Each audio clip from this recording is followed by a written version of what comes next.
Bulldozer का डर होता है ना, वो डर ऐसा है कि जैसे ही इनकी याचिका खारिज हुई, इन्होंने तत्काल हटाना शुरू कर दिया जिससे कि ये बच जाएंगे। लेकिन इनको नहीं पता है कि जिस टेक्नोलॉजी का इन्होंने यूज़ किया आज, वो टेक्नोलॉजी का यूज़ पुलिस भी करना जानती है और उसका यूज़ करेगी, और पाया जाएगा कि ये इसमें संलिप्त हैं तो इनके घर पे बुलडोजर चलना चाहिए और बिल्कुल चलना चाहिए। हमारा तो यही कहना है कि यूपी पुलिस को जल्द से जल्द इसकी याचिका खारिज होने के बाद जल्द से जल्द गिरफ्तार करके इसको जेल में डाल देना चाहिए, क्योंकि ऐसे लोग समाज के लिए, देश के लिए और ख़ुद अपनी कौम के लिए भी बहुत ही जहरीले और ख़तरनाक लोग हैं। इनकी मंशा ये फंडिंग होती है, इनको पैसा मिलता है और ये इस पैसे की लालच में पूरे देश को बर्बाद करना चाहते हैं, अपनी कौम को बर्बाद करना चाहते हैं, युवाओं को बर्बाद करना चाहते हैं।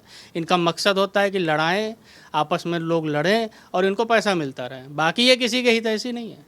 नमस्कार, आपका स्वागत है हमारे चैनल पर। और हमारे साथ मौजूद हैं हाई कोर्ट के एडवोकेट। हमारे साथ एक तरफ हैं अभिनीत जायसवाल जी और दूसरी तरफ हमारे साथ हैं आशुतोष कुमार सिंह जी। तो उनसे पूछते हैं, जिस तरीके से मोहम्मद जुबैर जो अपने आप को फैक्ट चेकर बताता है, अब जिस तरीके से जो हिंदू संगठन है और राइट विंग वाले हैं वो अब ये इसकी जो फैक्ट चेक कर रहे हैं उसमें ये निकल के सामने आ रहा है कि इसके जो फेसबुक पेज था उसमें किस तरीके से हिंदू धर्म के खिलाफ आपत्तिजनक बातें और भड़काऊ बातें उसमें कही गई हैं। और आइए सर से सुनते हैं कि किस तरीके से जो ये एफआईआर हुई थी इसके खिलाफ यहाँ पर उसको बड़ा झटका लगा है कि यहाँ पर जो एफआईआर को क्वेश्चन करने की बात की जा रही थी वो नहीं किया है हाई कोर्ट ने। जाहिर सी बात है, जब इन्होंने जुबैर का हाई कोर्ट ने ये पाया कि ये इस तरीके के कामों में लिप्त हैं कि ये केवल एक धर्म की आड़ लेकर के भड़काऊ अपना सारा बयान देना, फेसबुक पे हो, ट्विटर पे हो या कोई भी सोशल मीडिया पे हो, हाई कोर्ट ने ये माना कि इन्होंने इस चीज़ को किया है जो कि अत्यंत गंभीर है,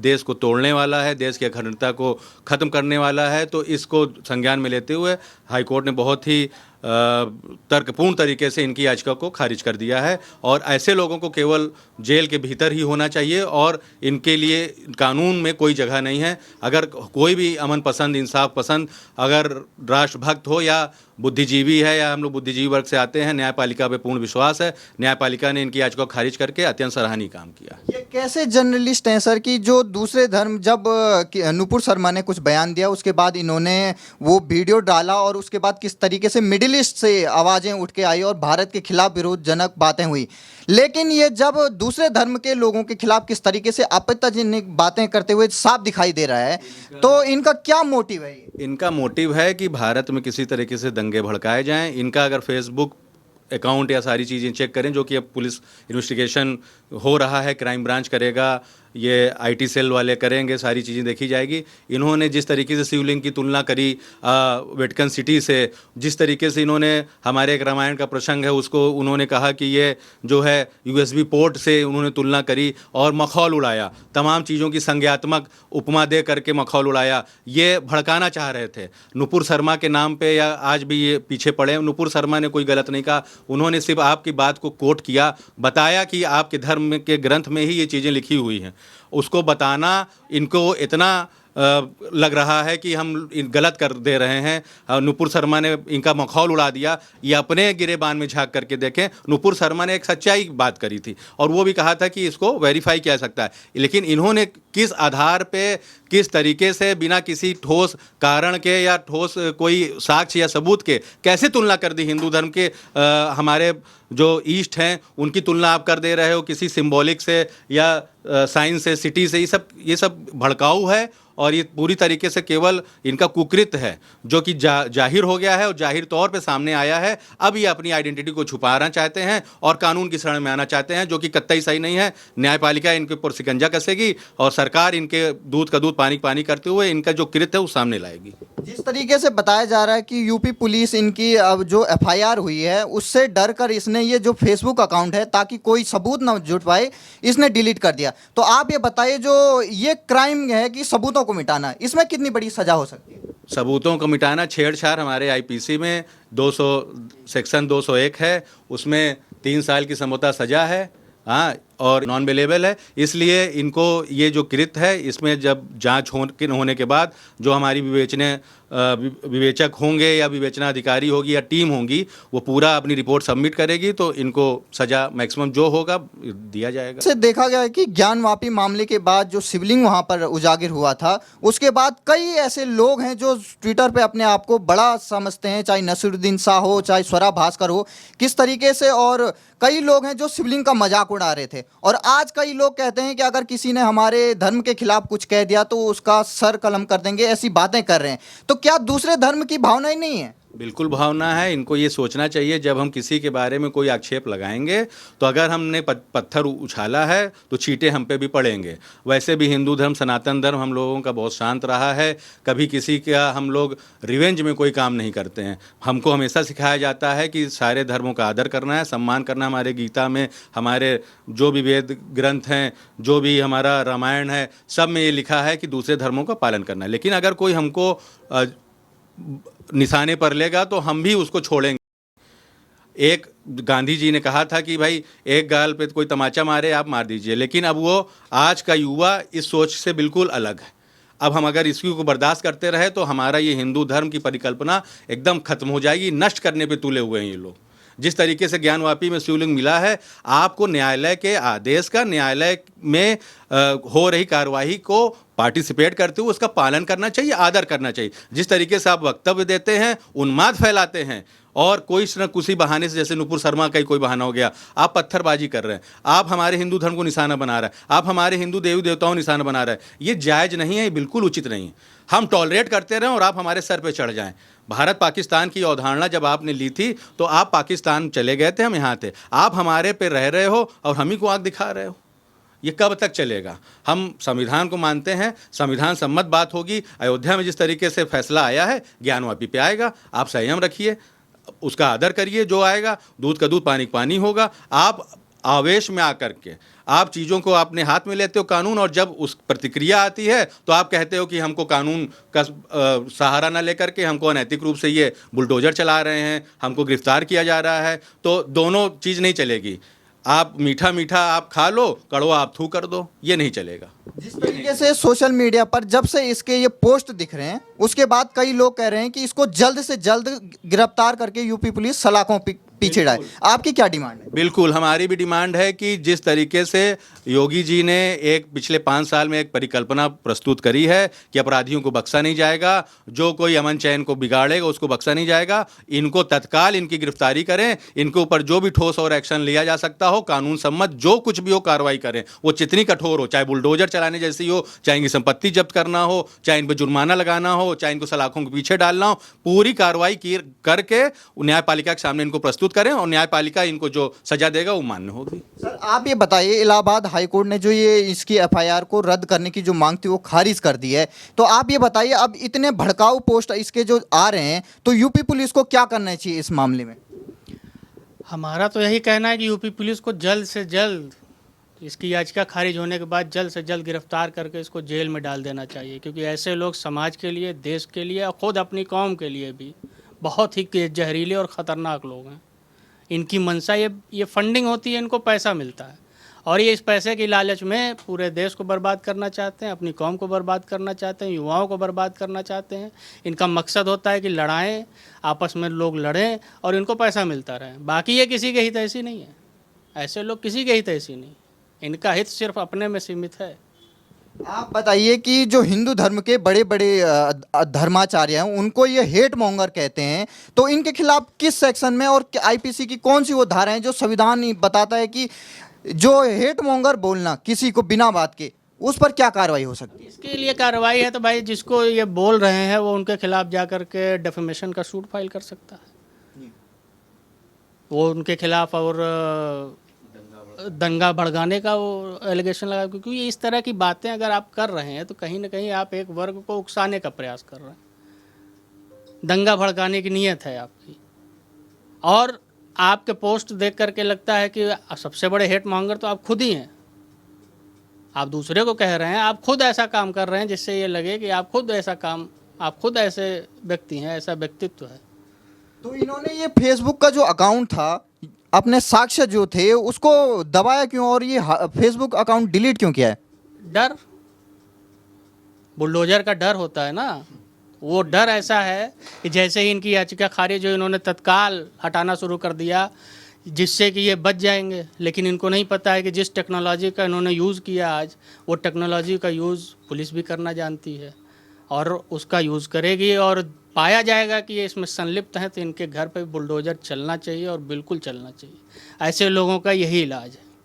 जिस तरीके से ओवैसी हो चाहे अखिलेश यादव जी हो, किस तरीके से प्रयागराज में इतनी बड़ी हिंसा हो जाती है, उन पर ये कह रहे हैं कि जो ये बुलडोजर चलाया जा रहा है ये मुस्लिमों के खिलाफ नफरत दिखाई दे रहा है और बुलडोजर की कार्रवाई बंद होनी चाहिए। ये गलत बात है। बुलडोजर मुस्लिमों के खिलाफ नहीं चल रहा है, बुलडोजर आतंकवादियों के खिलाफ चल रहा है, दंगाइयों के खिलाफ चल रहा है, माफियाओं के खिलाफ चल रहा है।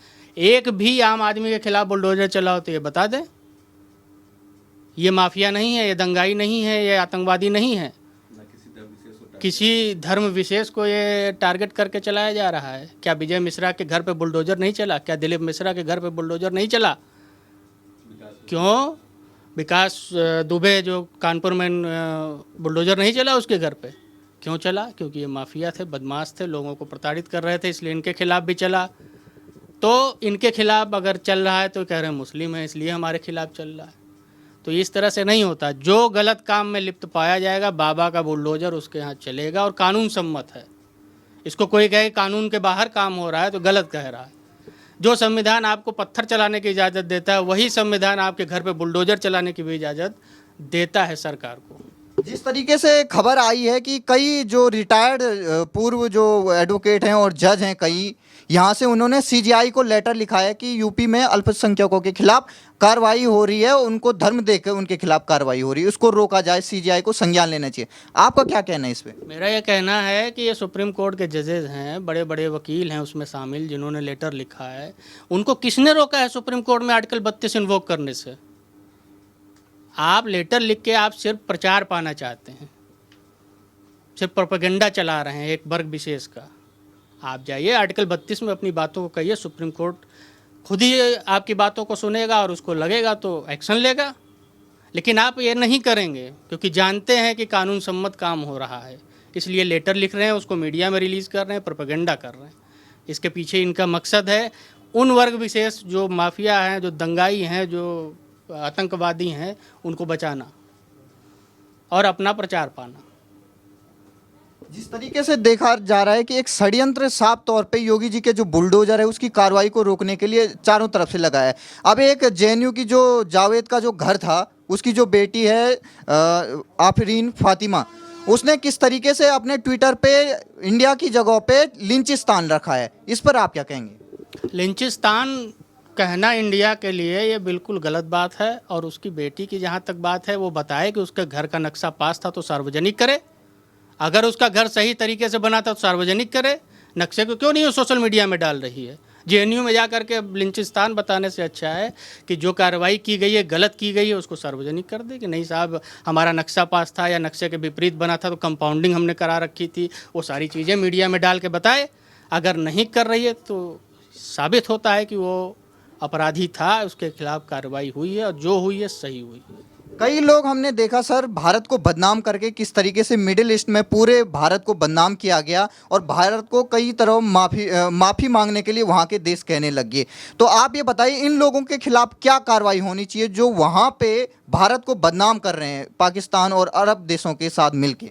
इन लोगों के खिलाफ भी वही कार्रवाई होनी चाहिए जो एक आम सड़क छाप गुंडे के खिलाफ या कह लीजिए कि एक आतंकवादी के खिलाफ होती है। राष्ट्रद्रोह के अपराध में इनके खिलाफ मुकदमे लिखे जाएं, इनको न्यायालय के समक्ष प्रस्तुत किया जाए, इनको इतना हतोत्साहित कर दिया जाए कि आगे कोई ये न सोच सके कि हमको देशद्रोह करना है। आज भारत दुनिया के नक्शे पे एक बहुत बड़ी शक्ति बन चुका है।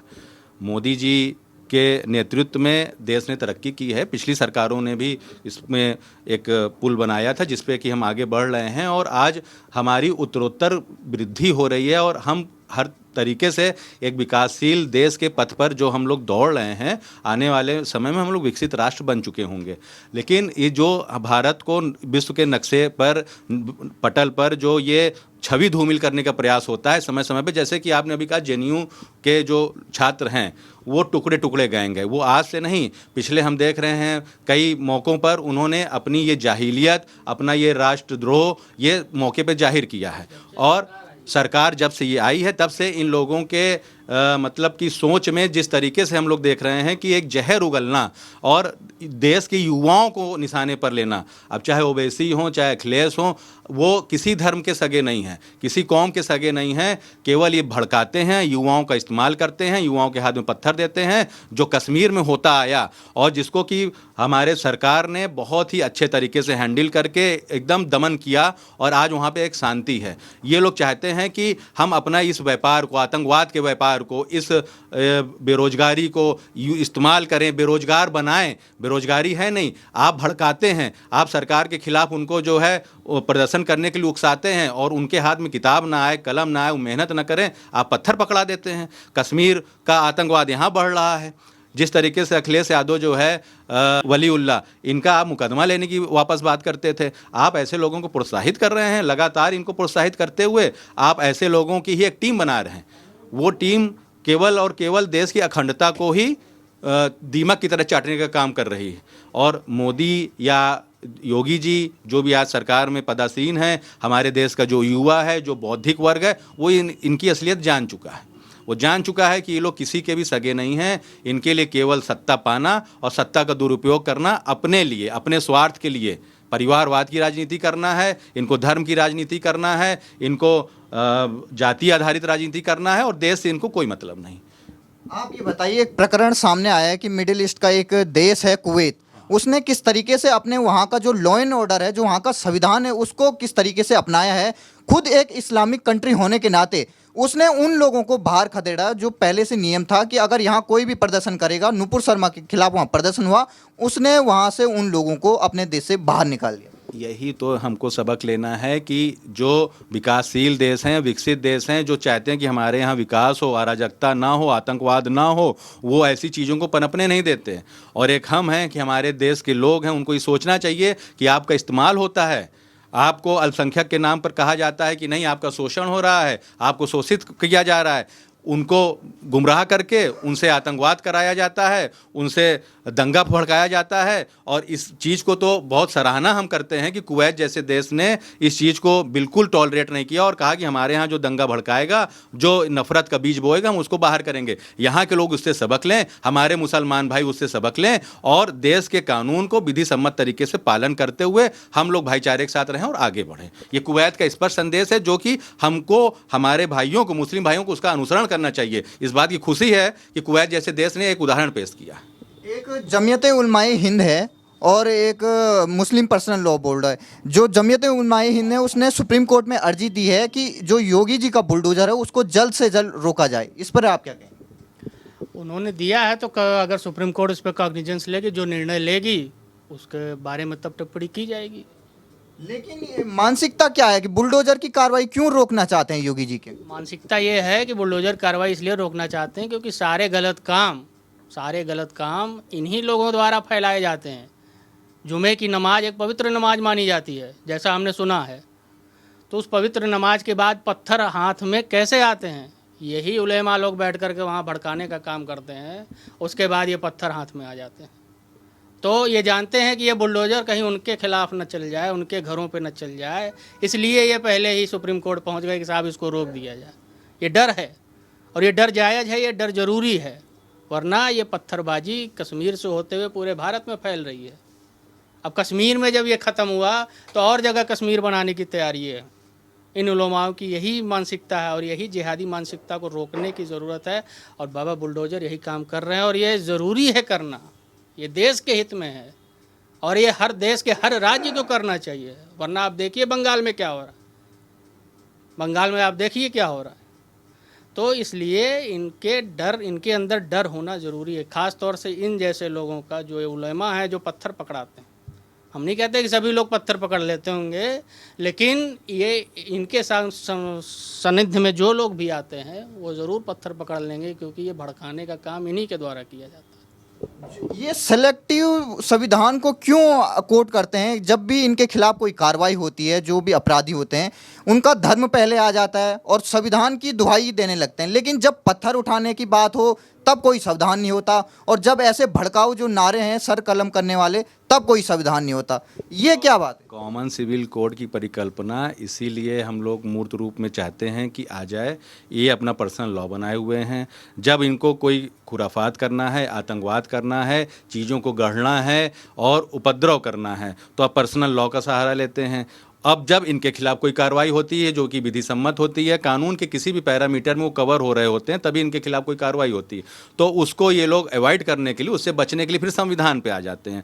तो ये इनका जो दो मुआ रूप है, दो मतलब इनका चरित्र है, ये उजागर होता है। ये दोहरा चरित्र है, इनका दोहरा मापदंड है। बचना हो तो आप संविधान का सहारा लीजिए, खुराफात करना हो, उपद्रव करना हो, दंगा करना हो, आतंकवाद करना हो, तो आप अपने पर्सनल लॉ पे चले आइए। सरकार आपको सारी सुविधाएं दे और आप सरकार को लानत भेजिए। सरकार आपके हित में कुछ सोच रही हो, जो बहुसंख्यक समुदाय हिंदू हमारा समुदाय है, या हमारा पूरा भारत देश है जिसमें सर्वधर्म है, हम लोग धर्मनिरपेक्ष हैं, सेकुलर की एक परिकल्पना की गई है, तो उसको आप धता बताने लगते हैं। और जब आपके ऊपर कोई कार्रवाई होती है तो उसी की शरण में आ जाते हैं। तो ये इनका दोहरा मापदंड है, दोहरा चरित्र। इसीलिए कॉमन सिविल कोड और भी जो भी CA NRC वगैरह जो भी और भी आएंगे, संविधान सम्मत जो भी कानून बनेगा, हम उसका स्वागत करते हैं। हम चाहते हैं कि शीघ्र अति शीघ्र आए। तो इनका ये दोहरा चरित्र जो है ये उजागर हो चुका है, इस पर लगाम लगे, रोक लगे। धन्यवाद सर।